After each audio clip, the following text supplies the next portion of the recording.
Thangadh ceramic ઉદ્યોગમાં 50% gas કાપ યુદ્ધના કારણે સપ્લાય ખોરવાતા હજારો કામદારોની રોજીરોટી પર સંકટ. થાનગઢના સિરામિક ઉદ્યોગ પર મોટું સંકટ તોડાઈ રહ્યું છે. આંતરરાષ્ટ્રીય સ્તરે ચાલી રહેલા યુદ્ધના કારણે એલપીજીના પરિવહનમાં અડચણો ઊભી થઈ છે, જે પરિણામે ગુજરાત ગેસ દ્વારા ગેસ સપ્લાયમાં 50%નો કાપ મૂકવામાં આવ્યો છે. આ ગેસ કાપની સીધી જ અસર થાનગઢના આશરે 300 જેટલા સિરામિક એકમો પર પડશે, જે કારણે ઉત્પાદન અડધું થઈ જવાની ભીતિ સેવાઈ રહી છે. ઉદ્યોગ સાથે સંકળાયેલા હજારો કામદારોની રોજીરોટી પર પણ ખતરો ઊભો થયો છે. સિરામિક એસોસિએશનના પ્રમુખ સુરેશભાઈ સોમપુરાએ અંગે ગંભીર ચિંતા વ્યક્ત કરી હતી. તેમણે જણાવ્યું, જો વર્તમાન પરિસ્થિતિ યથાવત રહેશે તો ફેક્ટરીઓ મહિનામાં માત્ર 15-17 દિવસ જ ચલાવી શકાશે અને બાકીના દિવસોમાં એકમો બંધ રાખવાની ફરજ પડશે. આંતરરાષ્ટ્રીય માર્કેટમાં કન્ટેનરના ભાડામાં થયેલા વધારાના કારણે નિકાસ પર પણ ગંભીર અસર પડી છે. સ્થાનિક બજારમાં પણ પરિવહન ખર્ચ કરતા માલ વેચવો મુશ્કેલ બનશે, જેનાથી ઉદ્યોગ પર આર્થિક બોજ વધશે. આ ઉદ્યોગ સાથે પ્રત્યક્ષ અને પરોક્ષ રીતે જોડાયેલ લગભગ 15,000 જેટલા મજૂરો તેમજ બોક્સ પેકેજિંગ, ગ્રાઇન્ડિંગ યુનિટ્સ અને ટ્રાન્સપોર્ટેશન જેવા આનુષંગિક ઉદ્યોગો સાથે સંકળાયેલ લોકોની આજીવિકા જોખમમાં છે. સુરેશભાઈ સોમપુરાએ સરકારના ઉદ્યોગને બચાવવા માટે પૂરતો ગેસ સપ્લાય કરવાની વિનંતી કરી છે, કારણ કે સિરામિક એક કન્ટિન્યુઅસ પ્રોસેસવાળો ઉદ્યોગ છે. રિપોર્ટર કેતન પરમાર.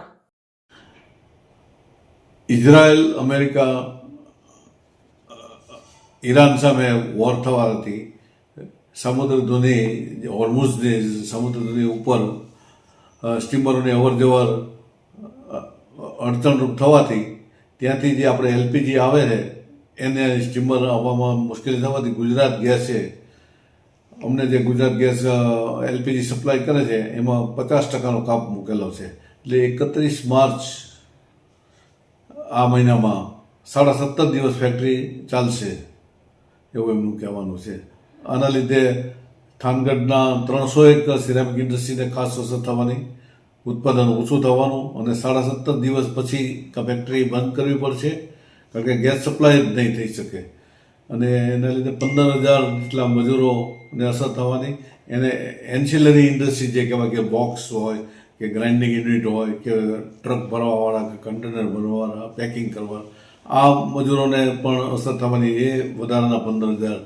આ રીતે થાનને બહુ મોટો એક આંચકો લાગશે.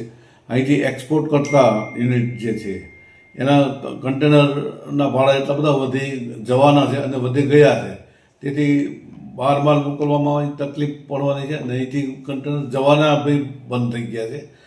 એટલે ઓવરઓલ જે 4 વર્ષ પહેલાં પરિસ્થિતિ આવી હતી એવી જ પરિસ્થિતિ આવી છે કે સી ફ્રેટ એ વધી જવાનું, ગેસ સપ્લાય મોંઘો થવાનું, એટલે આપણે ઇન્ટરનેશનલ માર્કેટમાં માલ ન પહોંચાડી શકીએ અને લોકલ માર્કેટમાં કદાચ પેટ્રોલ ડીઝલના ભાવ વધે એટલે ટ્રાન્સપોર્ટેશન વધવાથી આપણો માલ ઇન્ડિયામાં લોકલમાં વેચવામાં તકલીફ થવાની છે.